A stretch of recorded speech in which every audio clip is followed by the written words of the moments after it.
Gue lihat, lah kok ada mata nyala. Gue nyalain tuh listrik tuh, tek, gak ada bang. Gue matiin lagi ada. Gue penasaran. Gue matiin tuh lampu, gue samperin tuh sosok. Gue diem aja, gue perhatiin tuh, gue hadap-hadapan karena kan gelap ya. Gue ngeliat matanya doang. Mundur pelan-pelan, itu mas sosok masih ada. Gue nyalain lampu, tak, nggak ada. Gue balik badan, itu pocong depan gue bang.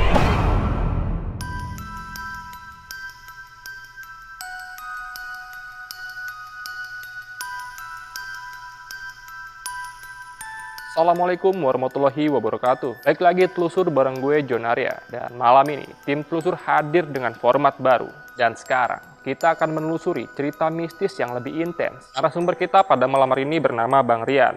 Bang Rian akan menceritakan kejadian mistisnya yang pernah dialami pada saat Bang Rian menjaga warung. Jadi kejadian ini dialami oleh Bang Rian pada saat Bang Rian masih duduk di bangku SMP. Teman-teman sebaya Bang Rian mempunyai handphone yang lumayan bagus. Demi ingin mencukupi kebutuhannya, akhirnya Bang Rian menjaga warung 24 jam. Namun pada suatu malam terjadi hal yang tidak pernah terjadi sebelumnya. Di mana di warung tersebut, Bang Rian mengalami kejadian-kejadian mistis yang menyeramkan. Apa yang sebenarnya terjadi di warung Bang Rian? Dan tanpa lama-lama lagi, kita dengarkan selengkapnya hanya di Telusur.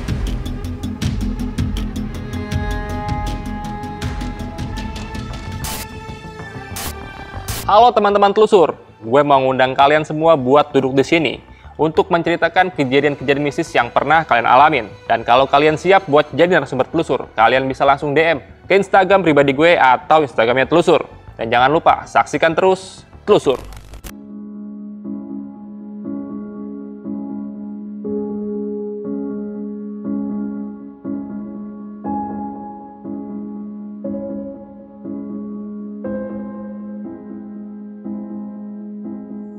Assalamualaikum warahmatullahi wabarakatuh. Waalaikumsalam warahmatullahi wabarakatuh. Dan sekarang di depan kita udah ada seorang narasumber yang akan menceritakan kisah-kisah menyeramkannya pada saat dia menjaga sebuah warung 24 jam di daerah Bogor, Jawa Barat. Halo Bang Rian. Halo Bang John. Gimana kabarnya Bang? Alhamdulillah sehat. Bang, kesibukannya apa nih sekarang? Sekarang masih luntang-lantung aja bang, freelance, ada kerjaan dikerjain, nggak ada, ya paling tiduran. Bang Rian datang ke sini jauh-jauh dari Bogor mau ceritain kejadian atau pengalaman mistis apa nih yang Bang Rian alami? Ya jadi mau cerita tentang 4 pengalaman dari awal sampai yang benar-benar pahit, bahkan kapok gitu ya. Yang pertama bakal cerita tentang cewek cakep, kedua pengendara motor, yang ketiga tetangga, yang keempat sosok pocong. Ini yang paling puncak sih.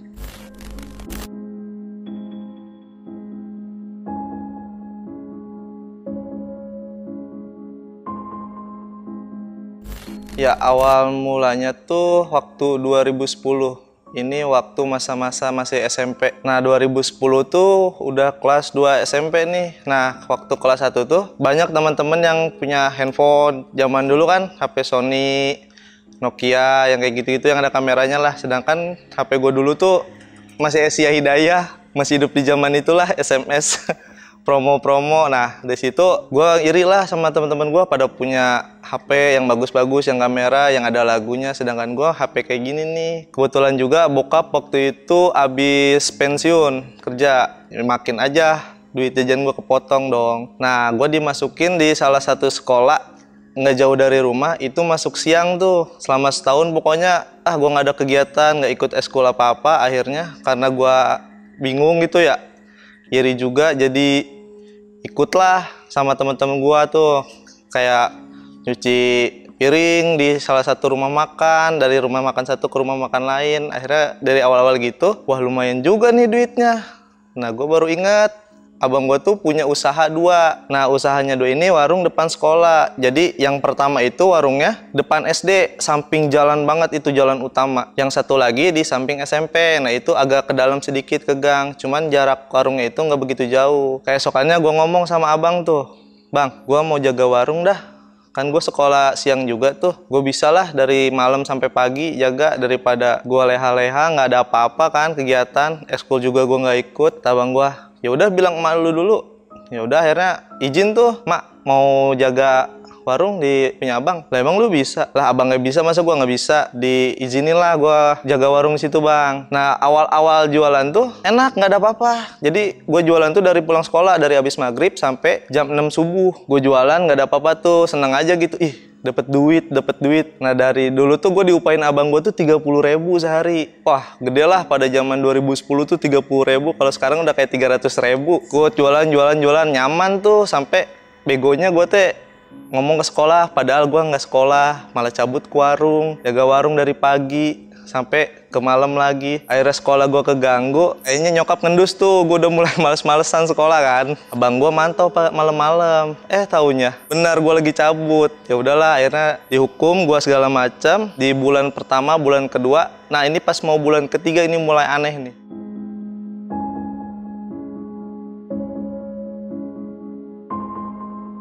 Gue lagi nyeduh kopi buat diri sendiri lah, tiba-tiba ada yang beli. Nah kebetulan yang jaga ini gue berdua nih. Gue lupa namanya Gilang atau Galang, ya panggil aja Lang lah ya, biar enak. Gue lupa soalnya dia orang Banten. Nah abang gue tuh anak buahnya ada tiga-tiganya tuh orang Banten. Nah dia tiba-tiba, aduh gue lapar nih. Itu sekitar jam 9, jam 10-an. Lu mau ini nggak? Mau beli makan nggak? Lah terus warung siapa yang jaga? Ya maksudnya gue yang jalan. Oh ya udah. Tapi lu yakin hujan loh? Ke depan lumayan jauh kan jalannya bang ya, jam 10 itu angkot tuh udah jarang-jarang, yang lewat juga jarang-jarang ya, motor adalah 1-2, tapi itu warung 24 jam, herannya rame aja. Gak lama dia pergi, 10 menitan, gue lagi nyeduh kopi, ada yang beli, dia tuh bilang beli kopi, bukan kayak Kunti, pokoknya cewek biasa, pakai gaun, kayak kebaya putih gitu. Airnya habis nih yang di termos, kita mau masak dulu, duduk dulu aja, di luar gerimis. Nah di warung itu di sampingnya ini nih, ada tempat duduk bang. Nah belah sininya tuh kayak usus jualan rokok kayak gitulah, warung 24 jam lah. Kayak jualan sopel segala macam kayak gitu. Akhirnya gue suruh dulu bang, tetap aja dia diem aja. Teh masuk dulu teh, hujannya makin gede nih. Yakin nggak mau masuk? Udah tuh bang, semenit 2 menit gue kan masak air. Kopi nih udah dituang nih, tinggal tuang doang ya. Air itu ke gelas, gue lihat udah nggak ada. Gue penasaran dong, wah gue dikerjain sama orang. Gue carilah ke kanan kiri. Di kanan kita kan dulu ada tukang buah tuh, sebelahnya tuh tukang nasi uduk. Karena nasi uduk tuh udah tutup lah jam 10 mah, dia cuma sampai jam 8. Itu ke belakang sampai gue manjat pagar sekolah kagak ada. Ya masa orang goblok juga sih gue, ngapain manjat-manjat ya malam-malam kata gue. Akhirnya gue balik lagi tuh, ngambil ngedumel. Gue cuman balik badan doang bang. Tiba-tiba si cewek itu tuh ada di samping gua, duduk. Gua kaget dong, sampai jatuh lah. Bak, kena etalase ini gua sampai benjol lah. Teh, kapan di sini? Dia diem aja, pokoknya diem. Itu dibilang pucet, enggak ya? Ya kayak orang normal, kaget. Diliatin dari bawah ke atas, tapi kaki nggak kelihatan, nggak pakai kebaya. Ya udah teh, diminum dulu aja. Gue cuman ngambil rokok sebatang mang, dasar gua bego kali ya. Bandel juga nih gua nih. Udah sampai udah ngerokok. Dia ke samping tuh gua lihat. Gue teh nggak ngerokok dulu, mau ngerokok nggak? Enggak ya udah ngerokok ya teh. Pas mau balik badan tiba-tiba itu gelas habis bang kopinya. Itu kan gue yang bikin ya, orang panas banget itu. Karena gue penasaran emang udah adem apa itu air. Gue celupin tangan gue ke bekas air yang bekas dimasak tuh, panas. Akhirnya dari situ keluarnya juga gue nggak tahu bang. Orang gue lagi nyalain rokok, tahu ngasih duit. Itu zamanan itu 20.000. Nggak lama teman gue dateng. Nah duit itu gue kantongin bang, gue lupa. Si Gilang ini nanya, ada yang beli nggak? Ada tadi cewek, tapi nggak dikembaliin nih, lumayan nih buat gantiin duit makan. Beliin ini aja lah, rokok lagi buat kita ngerokok sampai malam. Gue buka tuh duit, daun isinya. Gue kaget di situ. Itu dari situ tuh mulai tuh teror jalan. Berapa hari kemudian ada yang kecelakaan di ujung jalan. Karena kan pertigaan itu ya, kanan kiri. Gue tuh warungnya di tengah-tengah jalan nih. Nah dari pertigaan yang kanan ini ada yang kecelakaan. Gue nggak tahu bang, pantesan itu jalan sepi. Padahal masih jam sekitar jam 8, jam 9. Itu kan masih rame lah ya. Tukang uduk juga baru siap-siap mau pulang. Ada bapak-bapak bawa motor. Didorong gitu. Itu motornya seinget gue Supra X deh. Dek, ada betadin nggak? Nggak ada pak, emang buat apaan? Kapas ada? Kalau plester ada pak. Buat apaan sih? Kan karena risih ya bang ya, maksudnya cuman jualan warkop 24 jam, warung kopi mana ada jual-jual begitu sih. Kayak paling ya sikat gigi kayak gitu-gitulah, odol, sampo baru ada. Dia nyanyi betadin, kagak ada lah pak. Dia diem gitu. Terus nggak lama dia tuh duduk bang depan warung, karena warung trotoar tuh, jadi gue tuh dagang di belakang trotoar. Dia duduk kayak lirih, aduh gitu kan. Udah kita samperin lah inisiatif itu. Sebenarnya kenapa Pak? Itu di depan ada UGD 24 jam, mau saya anterin ke sono apa gimana? Dia diem aja bang, karena ada yang beli juga, akhirnya gue ngelayanin yang beli, sekitar 5 menitan, itu motor udah nggak ada. Padahal di sampingnya itu ada tukang nasi uduk lagi beres-beres.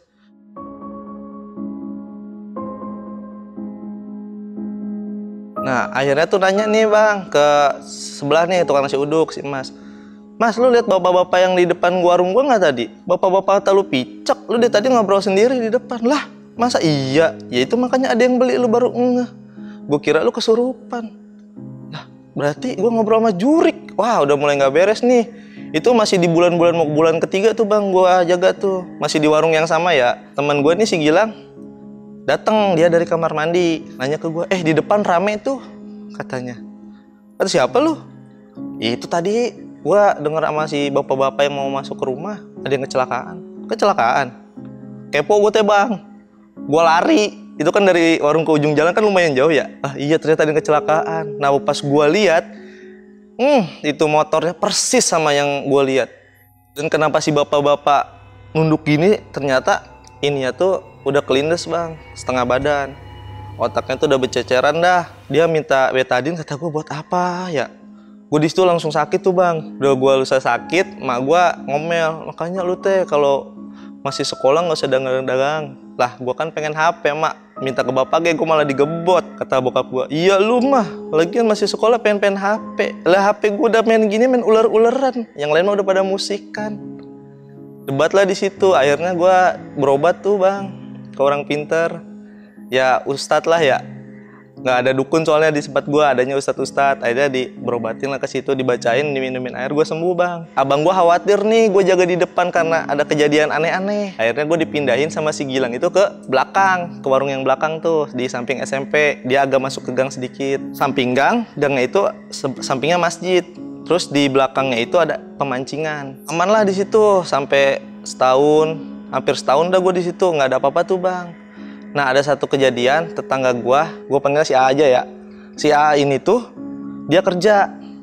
Katanya sih kerjanya di pabrik baja. Waktu itu gue jaga warung tuh gue gak pernah ngeliat. Adanya istrinya aja. Istrinya tuh ngelola empang ini, empangnya sewaan. Ya biasa gue nganterin kopi kayak gitu-gitu ke pemancingan. Satu malam, itu malam Jumat, gue gak tahu keliwan apa enggak. Si ini, gue gak tahu ya sebelum itu. Dia tuh ngerintil lirih sakit. Nah jadi kan ada jembatan di sini tuh ada empang, jadi ada jembatan kecil lah bang. Buat motor mah bisa lah 2 atau 3 mah. Nah di sampingnya itu ada pohon pisang. Gua bego nyapu, kata si Gilang, lu ngapain lu nyapu-nyapu? Ntar didatengin jurik lu. Ah mana ada jurik sih, jurik mah di warung depan. Gue bilang kayak gitu. Lu kalau dibilangin sama yang tua, emang dia tuh udah agak tua bang. Ya kayak abang-abangan lah. Tapi emang gap buat pergaulan tuh nggak kenal umur, jadi gua lu aja. Gue diem tuh, bodo amat, karena gue nggak resep ngelihat sampah bang. Gue nyapu 10 menit gue nyapu. Pas gue mau nyerokin itu sampahnya, gue ngeliat ada yang lirih, aduh sakit. Gue cari tuh bang ke belakang warung, kagak ada. Taunya gue fokus gue malah ke si empang ini. Gue samperin dah bang, kata gue, kenapa bang? Duh sakit, gue liatin bang dari samping. Dah, kenapa A?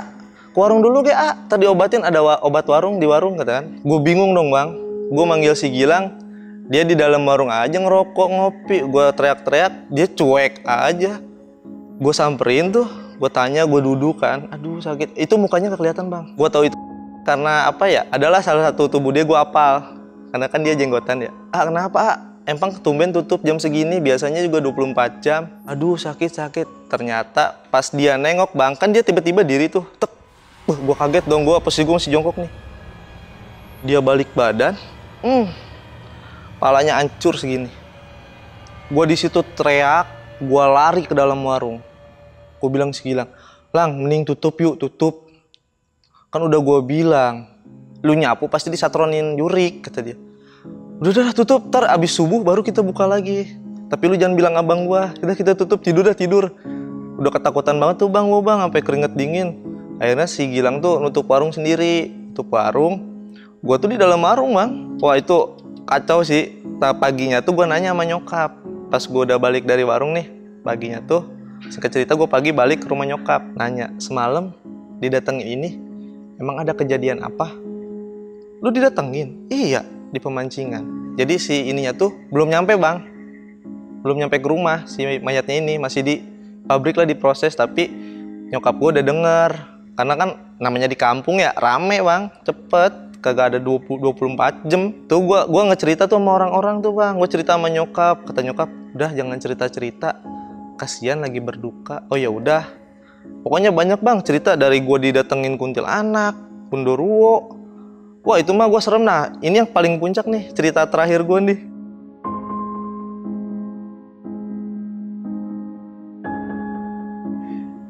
Ini gue ditemuin sosok pocong. Gue lagi tidur nih sama si Gilang.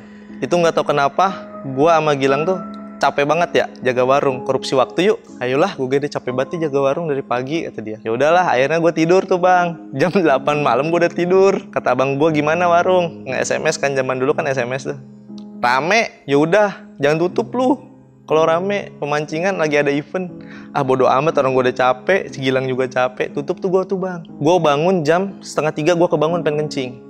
Gue buka rolling door warung, karena kan di warung gue nggak ada kamar mandi bang. Jadi kalau mau kencing gue manjat pagar masjid. Gue kencing di belakang masjid tuh, di kamar mandi masjid. Ah gue tidur, udah enak nih kencing. Kok di belakang warung tuh berisik bang. Jadi gue tidur tuh, warung tuh kan ada sekatan ya. Di belakang itu kayak buat gudang-gudang penaruh dus-dus gitulah. Di depan tuh buat kayak warung gua sama si Gilang tuh. Tidur gua di warung tuh. Lang, lu denger nggak? Kagak denger gua. Udah lu ngantuk. 2:30 oge lu nggak ganggu gua baik, kata dia. Nah ini tuh paling puncaknya nih bang. Gua tuh gak mau jaga warung lagi. Itu gua udah kelas 2 SMK. Paginya tuh gua cerita tuh, karena malamnya belum gua ceritain. Akhirnya paginya gua cerita sama abang gua, semalam gua disatronin pocong.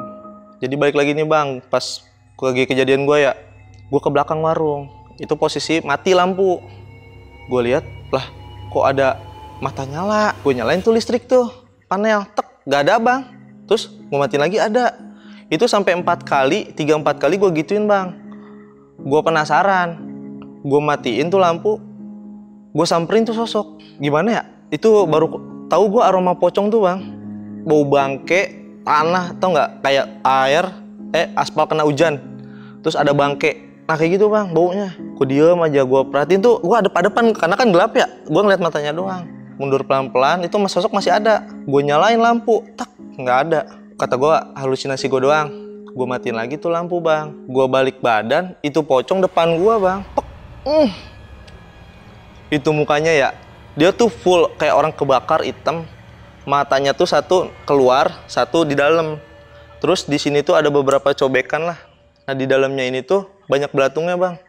Pas udah ngeliat itu, gue gak mau jaga lagi warung 24 jam. Akhirnya sih gue udah kerja setahun di situ, gue punya HP alhamdulillahnya. Terus gue bangunin si Gilang, Lang. Dia nggak bangun, gue pingsan bang. Pagi-paginya gue nggak tahu ya cerita si Gilang gimana. Pokoknya paginya dia cerita ke gue, lu semalam ngapain lu tidur di situ? Di bawah listrik lu kesetrum lu. Gue bukan tidur, gue ngeliat pocong. Gue besok resign dah, gue bilang sama abang gue nggak mau lagi dah jaga. Ngeri gue mendingan tawuran dah daripada gue ngeliat-liat kayak gituan. Dari situ bang, dari awal gue ngeliat pocong itu sampai sekarang nih, gue sensitif bang. Kayak tiba-tiba ada sekelipetan gue lihat, terus kayak sosok pocong gue lihat. Biasanya tuh kalau pocong tuh di belakang pohon pisang, terus di kuntilanak, ketawa. Sampai sekarang ini kalau ngeliat-liat gituan udah nggak aneh bang, udah nggak takut. Tadinya gue sakit nggak gituan, sampai gue udah capek kali ya fisik ya. Ya udahlah ngeliat-liat kayak gituan gue takut. Akhirnya nggak takut lagi. Ya udah biasa aja sampai sekarang. Itu aja sih bang cerita yang dari kelas 2 SMP sampai kelas 2 STM. Puncaknya itu yang pas gue ngeliat pocong. Bang Rian, kalau warungnya sekarang masih buka nggak sih? Kalau warung yang di depan udah nggak ada bang. Yang di belakang masih? Yang di belakang sekarang jadi bengkel. Oh, tapi yang jaga bukan abang lu lagi? Bukan, itu disewain sih. Nah, lu kan udah nggak di sana nih. Udah nggak. Pernah dapat informasi nggak dari yang sekarang nempatin tempat ini ya? Kalau ada kejadian-kejadian angker juga gitu? Nah ini dari pengurus masjid bang. Tadi malam kejadiannya sebelum gue kesini. Dia cerita, semalam gue ketemu sama anjing. Anjing? Gue bilang dong, gue langsung connect. Anjingnya putih 2 nggak? Bersih nggak? Iya. Segede kambing nggak? Iya. Kok lu tahu? Tuh yang punya wilayah. Maaf ya dalam kurung, yang punya wilayah sekitar situ. Ternyata bukan gue doang yang ngalamin. Ternyata pengurus masjid juga ngalamin. Itu dia lagi beli makan jam 1 malam katanya. Dia saking ketakutannya nungguin bang. Nungguin dulu si anjing itu pergi ke kebun. Udah hilang baru dia berani lewat. Berarti memang bisa dibilang lokasi itu dari awal Bang Rian di sana sampai Bang Rian udah nggak di sana, udah angker bang ya? Masih angker karena di situ ada satu pohon sih, pohon ceri itu masih ada sampai sekarang. Di situ kuntilanak sering. Terus ada dari warga-warga lain itu yang pernah lewat situ ada tinggi gede. Nah, itu abis ngelihat itu tuh rata-rata pada sakit sih bang. Bang, ini kan setelah kejadian 1 sampai 4 yang lu ceritain ini, di akhir cerita lu sempat bilang kalau setelah kejadian lu melihat sosok pocong ini, lu tuh lebih peka terhadap hal-hal gaib atau bisa dibilang sensitif bang ya? Iya benar. Sebelum lu merasakan sensitif ini, lu pernah nggak sih berobat atau nanya ke orang pinter gitu tentang apa yang lu alami ini? Kalau gue sih orangnya nggak pernah cerita ya selain sama nyokap. Kalau berobat ya paling itu mah gue nanya-nanya. Cuman kata yang ngobatin ini anugerah gitu. Cuman kan buat diri gue kayak ngeliat-liat gituan awal-awal sakit bang. Kayak nggak kuat, tiap maghrib gue sakit, abis maghrib gue sakit. Itu berlangsung terus selama 2 bulan. Selama 2 bulan itu selesai, mulai itu peka tuh. Dari awalnya cuman samar-samar, sampai kelihat bentuk, sampai bisa komunikasi. Kalau sekarang sih karena gue udah nanya-nanya ke teman gitu ya, ke yang lain, jadi gue cuma bisa ngelihat doang. Bang Rian, thank you ya. Siap. Terima kasih banyak Bang Rian sudah mau mampir ke Telusur. Yang mau kenal sama Bang Rian nanti bisa langsung aja DM ke Instagram pribadinya Bang Rian ya Bang ya. Siap. Apa Bang nama Instagramnya Bang? @kimrian25. Oke, nanti gue cantumin di deskripsi Bang ya. Siap. Dan buat teman-teman juga yang mau jadi narasumber seperti Bang Rian, yang punya kejadian mistis, apa aja kalian bisa langsung DM ke Instagram pribadi gue atau Instagramnya Telusur. Oke Bang Rian, terima kasih banyak. Bang Rian Sama-sama sudah Bang John menceritakan kejadian-kejadian menyeramkan yang Bang Rian alamin. Kedepannya semoga Bang Rian sehat selalu Bang ya. Amin. Dan Selalu. gak pernah ngalamin kejadian hal-hal yang menyeramkan lagi. Siap. Mudah-mudahan ya Bang. Terima kasih. Assalamualaikum warahmatullahi wabarakatuh. Waalaikumsalam warahmatullahi wabarakatuh.